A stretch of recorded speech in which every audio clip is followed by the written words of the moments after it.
நீங்கள் பார்த்துக் கொண்டிருப்பது நமது கேப்டன் டிவி. இளைஞர்களின் இதய துடிப்பு. எல்லோருக்கும் நிகழ்வான மாலை வணக்கம். இதற்கு எல்லாருக்கும் மன்னிப்பு. நல்ல பசியாக இருப்பீங்க எல்லாருமே. எப்படா முடிப்பீங்க அப்படிங்கிறது உங்கள் எல்லாரோட கண்கள்லையும் தெரியுது. சீக்கிரம் முடிச்சிடலாம், அதிகம் பேச போகிறதில்ல. ஏன்னா நீங்கள் எல்லாரும், மக்கள் எல்லாரும் கொண்டாடிய, போற்றிய இயக்குநர்கள், கலைஞர்கள், ஆளுமைகள் அத்தனை பேரும் இந்த படத்தை பேசிவிட்டார்கள். இனி பேசுவதற்கு ஒன்றுமில்லை.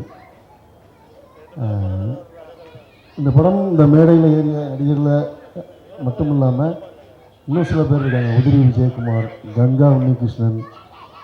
கொஞ்சம் மேடைக்கு வாங்க, நான் உங்களை அறிமுகப்படுத்திட்டு வாங்க. கொஞ்சம் மேடைக்கு வாங்கலாம். கங்கா உன்னிகிருஷ்ணன், உதிரி விஜயகுமார், அருள்குமார், அருள் வாங்க, அருள், மஞ்சு. இப்போ இந்த படம் குறித்து தொடர்ந்து எல்லாரும் பேசிக்கிட்டே இருந்தாங்க இல்லையா? படம் வந்து ரொம்ப இயல்பாக இருக்குது, ஒரு ஊருக்குள்ளே போன மாதிரி இருக்குது. இந்த படம் வந்து நம்ம சினிமா பார்த்த மாதிரியே இல்லை. வாங்க ரஹ்மத் பாய், எல்லோரும் வாங்க. செல்வம், நான் பேர் குறிப்பிடலாம் கூட நம்ம படத்தில் நடித்த அத்தனை பேர் மேலே வந்துருங்க, அத்தனை வராதவங்களாம் வந்துருங்க. இப்போது இந்த முகங்கள் எல்லாமே ரொம்ப யதார்த்தமாக இருக்குது. எல்லாருமே பிரமாதமாக எஃபர்ட் போட்டிருக்காங்க. ஒரு சின்ன கேரக்டரை கூட ரொம்ப சூப்பராக பண்ணியிருக்காங்கன்னு சொல்கிறாங்க இல்லையா? நடிகர்கள் வந்து இந்த படத்துக்கு கிடைச்சது மிகப்பெரிய பலம். இவங்க எல்லாருமே, அருள் வந்து ஒரு நல்ல தியேட்டர் ஆர்டிஸ்ட், வேலுச்சாமி, மஞ்சு ஒரு நல்ல தியேட்டர் ஆர்டிஸ்ட், உதிரி விஜயகுமார் ஒரு நல்ல அற்புதமான ஒரு நடிகர், கங்கா வந்து அவங்க கேரளா, அவங்க செல்வம் அவர் வந்து சினிமாட்டோகிராஃபர். பேசிக்கலி அவர் வந்து வேலுமரபாகரன் மாதிரியான மிக முக்கியமான இயக்குநர்களுக்கு ஒளிப்பதிவாளராக இருந்தவர். என்னோடய நீண்ட நாள் நண்பர். இவர் ரஹ்மத் பாய், கௌஷிக் என்னுடைய நண்பர், அவருடைய மகன். இப்படி எல்லாருமே பெரிய எஃபர்ட் போட்டுக்கிறாங்க. அவங்க எல்லாருக்கும் நன்றி. பேச நேரம் இல்லை, தவறாக எடுக்க வேண்டாம்.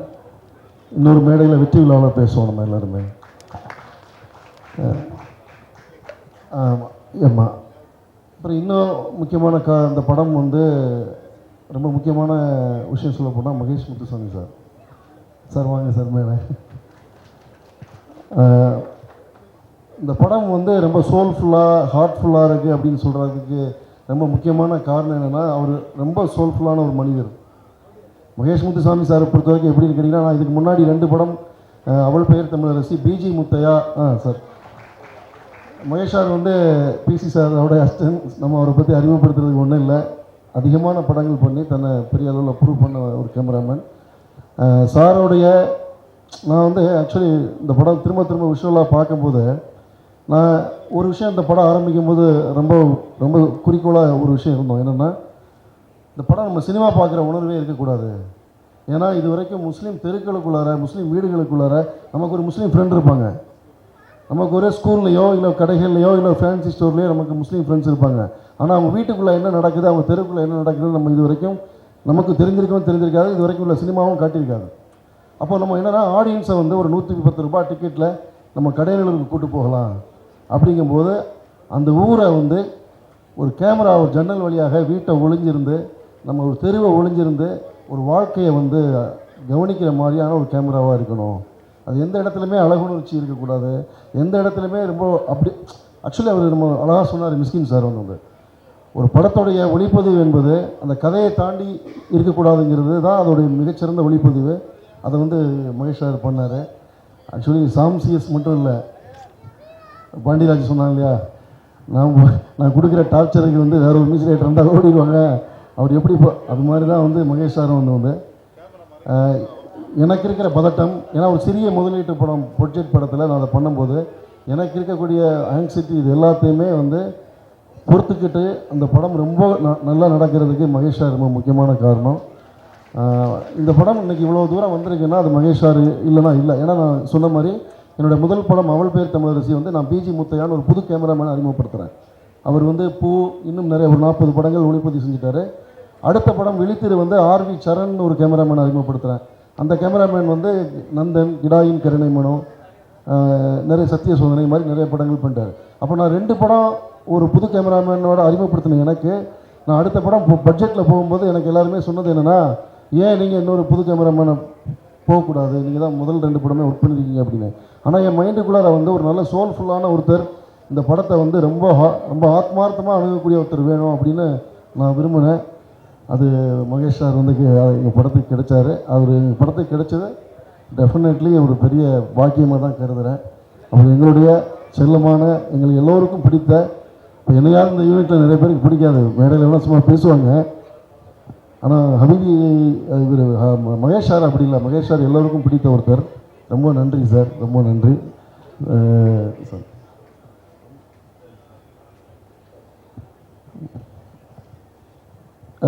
நடிகர்கள் பற்றி சொல்லணும்னா, எங்கள் டைரக்டர் லோகிதாஸ் ஒரு விஷயம் சொல்லுவார். வந்து ஒரு கதாபாத்திரத்துக்கு பொருத்தமான தோற்றமுள்ள நடிகர்களை தேர்வு செய்துவிட்டால் ஒரு 50% நடிப்பு இப்போ கேரக்டர் ஒர்க் அவுட் ஆகிடும்னு சொன்னாங்க. வந்து இந்த படத்தில் நான் வந்து ரொம்ப கான்சியஸாக இருந்தது என்னென்னா, இந்த இஸ்லாமிய வாழ்வியலை சொல்வதற்கான முகங்களை முதலில் தேர்வு செய்ய வேண்டும்.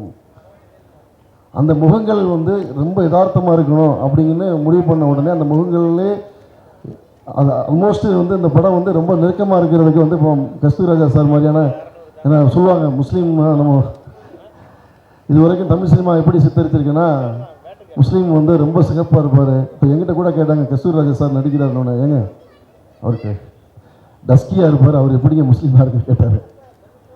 எங்கள் ஊரில் இருக்கிறதுலே ஆக கருப்பான ஆட்கள்லாம் இருக்காங்க, வாங்க வந்து காட்டுறவங்க தான் சொல்லியிருக்கிறான்ட்டு.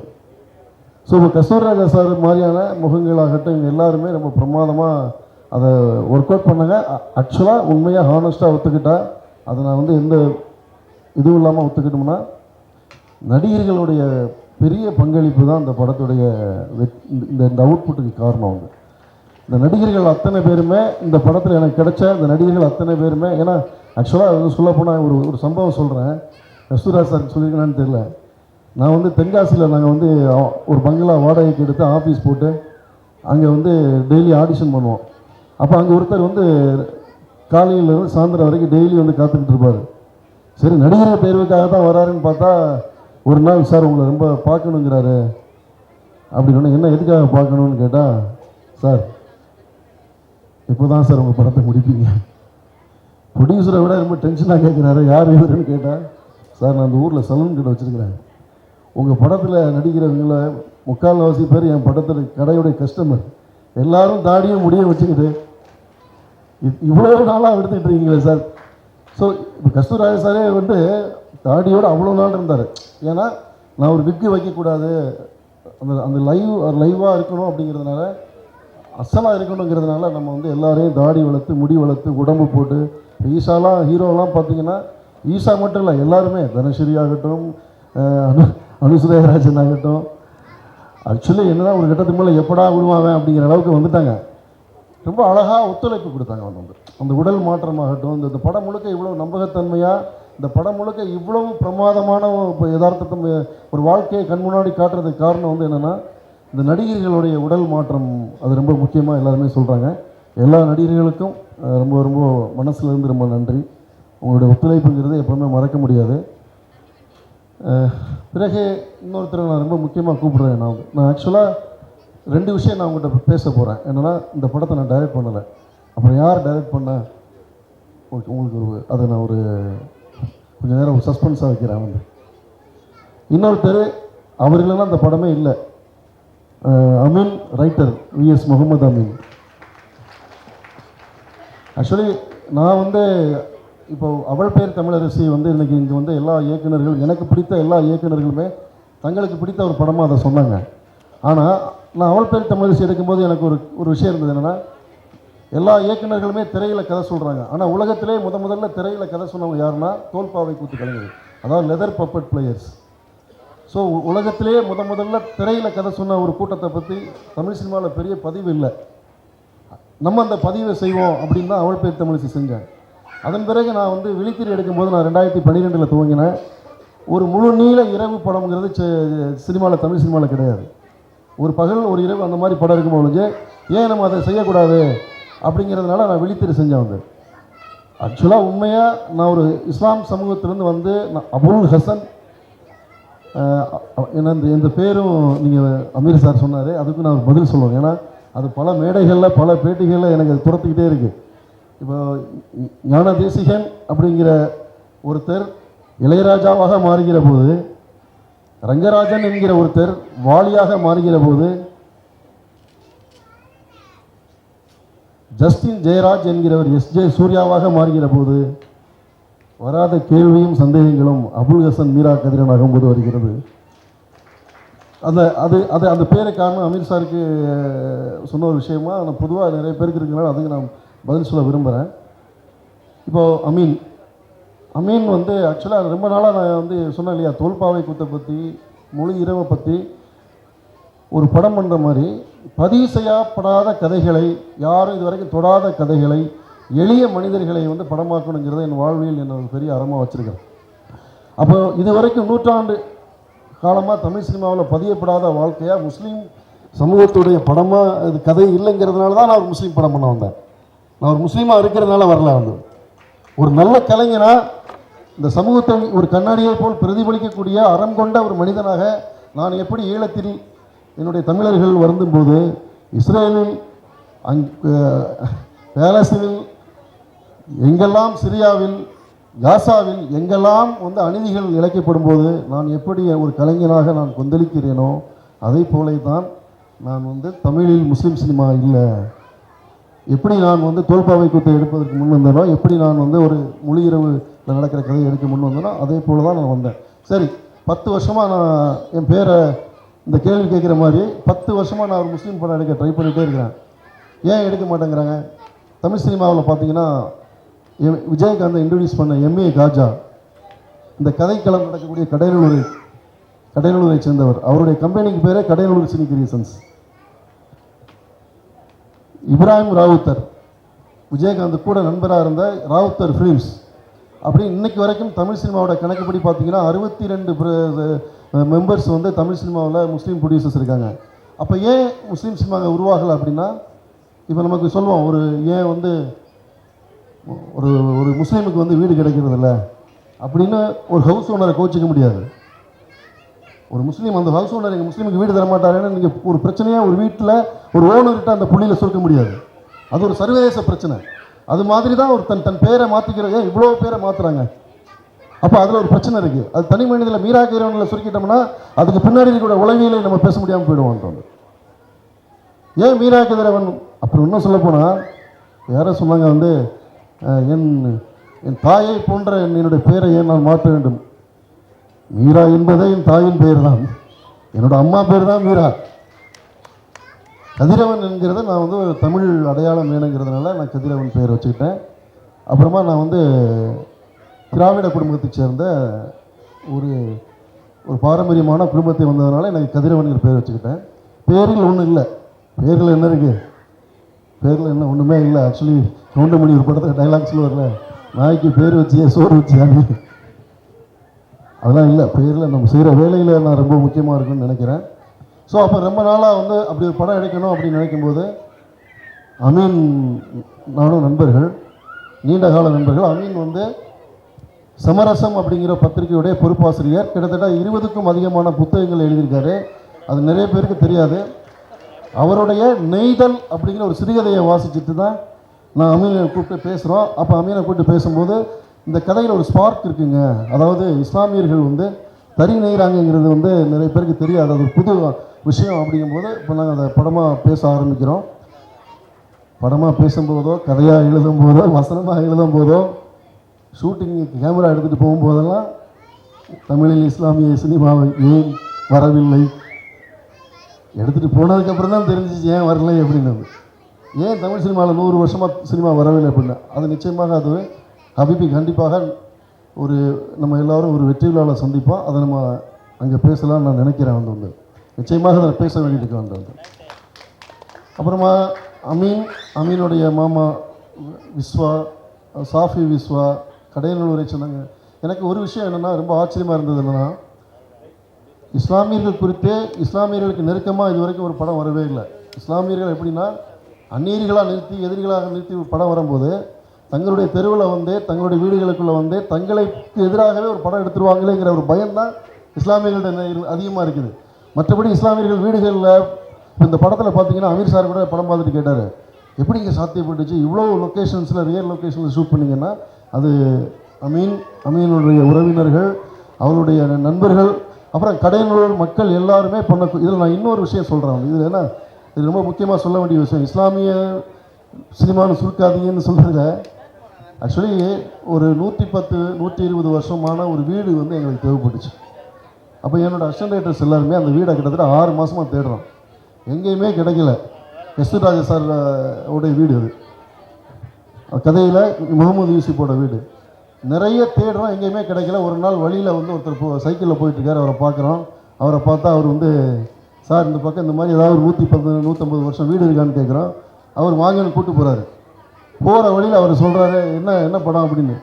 சார் நீங்கள் என்ன ஆள்? இல்லை, நான் கோயிலில் பூசாரியாக இருக்கேன், நான் ஒரு பிராமண சமூகத்தை சேர்ந்தேங்கிறாரு. எனக்கு அடிவேரில் பக்குன்றுச்சு. இவர்கிட்ட போய் இது ஒரு முஸ்லீம் படம் எப்படி சொல்ல முடியும்? அப்படியே சொன்னாலும் அங்கே வந்து அவர் வந்து, ஆனால் அவர் அதை எதுவுமே ஒன்றுமே ரியாக்ட் பண்ணிக்கல. அப்படியா அப்படின்னு கேட்டு அவர் நேரம் எங்களை கூப்பிட்டு போனது வந்து ஒரு அக்ரஹாரம். அக்ரஹாரத்தில் ஆய்க்குடிங்கிற தென்காசிக்கு பக்கத்தில் இருக்கக்கூடிய ஒரு அக்ரஹாரத்தை கூப்பிட்டு போகிறாரு. எனக்கு இன்னும் கண்ணே இருந்துருச்சு, இது வாய்ப்பே இல்லை, இது எப்படிங்க வந்து அக்ரஹாரத்தில் அதுவும் ஒரு முஸ்லீம் வீடை ஷூட் பண்ணுறதுக்கு தருவாங்க. அப்படிங்கும்போது அந்த வீட்டுக்குள்ளார நாங்கள் போகிறோம். கஸ்தூரி ராஜா சார் நடிக்கிறாரு. எங்களுக்கு வந்து ஒரு முஸ்லீம் வீடாக தேவைப்படுதுன்னு சொன்ன உடனே அவங்க என்ன சொன்னாங்க தெரியுமா? ஏங்க எவ்வளோ மாமன் மச்சானா அந்த உறவாக இருந்த ஒரு நிலம் இது. எனக்கு வந்து அந்த ஊரில் முஸ்லீம் ஃப்ரெண்ட்ஸ் அவ்வளோ இருக்காங்க, இந்த ஊரில் எவ்வளோ ஃப்ரெண்ட்ஸ் இருக்காங்க, நீங்கள் தாராளமாக எங்கள் வீட்டை பயன்படுத்திக்கிங்கன்னு அக்ரஹாரத்தில் ஒரு ஐயங்கார் சமூகத்தை சார்ந்தவர் முகமது யூசுஃபாக இருக்க ஒரு வீட்டை வந்து எங்களுக்கு தர்றாரு. அந்த வீடில் நாங்கள் என்ன பண்ணுறோம், கிட்டத்தட்ட ஒரு 4 அடிக்கு குழி தோண்டி தறிக்குழி போடுறோம். அந்த அன்பில் வலியது உயர்நிலையை தமிழுக்கு கொண்டு சேர்க்கக்கூடிய நண்பர் அண்ணன் தயாரிப்பாளர். ஃபஸ்ட்டு சார் வந்து பறந்து போக வந்து எனக்கு சொன்னாங்க, ராம்சங்கர் ரிலேஷன், அவர் தான் வந்து ஃபஸ்ட்டு சார் இங்கிலீஷ் படித்து வைத்தாங்க. அப்போ பறந்து போய் பார்க்கும்போது ஃபஸ்ட்டு பார்த்தோன்னே சொல்லிட்டு சார் நான் படம் பண்ணுறேன். பட் சினிமாவுக்கு இதுக்கு எனக்கு சம்மந்தம் இல்லை, இருந்தாலும் நான் ஒரு ஆடியன்ஸாக நான் படம் பார்க்குறேன், ப்ரொடியூசராக பார்க்கல, ஆடியன்ஸாக பார்த்தேன்.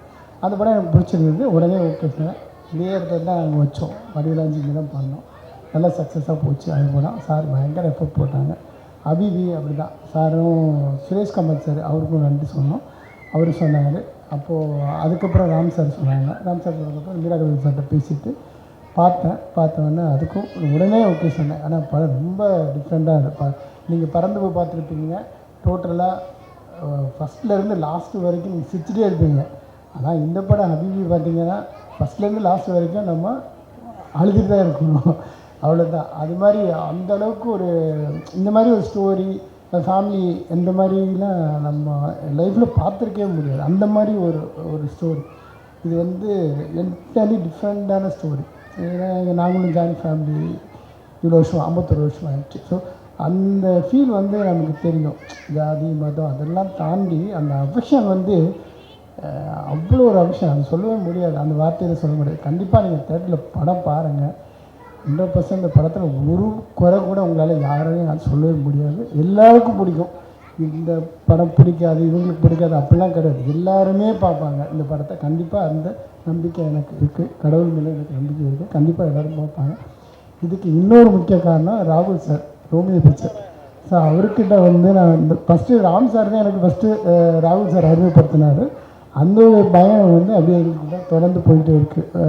ஒரு பிரதரை தான் நான் நினச்சிறேன், அவரும் என்ன பிரதர் தான் சொல்லுவார், என்னோட சின்னவர் தான்.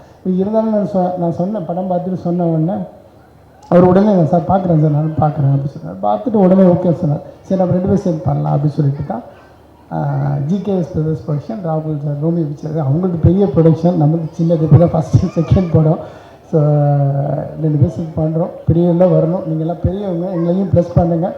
கண்டிப்பாக இந்த படம் நல்லா வரும்னு சொன்னேன். மீரா கட்டிதான் சார் பயங்கர எஃபர்ட் போட்டிருக்காரு இந்த படத்துக்கு. அவரை கண்டிப்பாக இந்த ஆடியன்ஸ் எல்லாம் சேர்ந்து சக்ஸஸ் பண்ண வைக்கிறோம். அடுத்து சக்ஸஸ் மீட்லேயும் சந்திப்போம். நன்றி. Thank you so much. அவர் கட்சி ராஜா வயசில் நமக்கு இல்லை, அவர் பேரை கூட சொல்லக்கூடாது. அந்த மாதிரி அவர் பார்க்கும்போது வார்த்தையே இல்லை, அவர் நடித்த காட்சிகள்லாம் அந்த மாதிரி ரொம்ப அழுதுருக்கேன் இந்த படத்தில். நான் நிறைய இடத்துல நான் அழுதுருக்கேன் படத்தில். அப்படியே கண்ணை கொட்டிகிட்டே இருக்கும், தண்ணியை கொட்டிகிட்டு இருக்கும். ஸோ நீங்களும் பார்ப்பீங்க, அந்த மாதிரி எமோஷன் தான் அந்த படம். ஸோ அவ்வளோ தூரம் ஃபீல் பண்ண வைக்கும். ஸோ இப்படி லைஃபு அப்படின்ற மாதிரிலாம் இருக்கும். சான்ஸே இல்லை சொல்கிறதுக்கு வார்த்தை. Thank you sir, thank you so much. அபிபியின்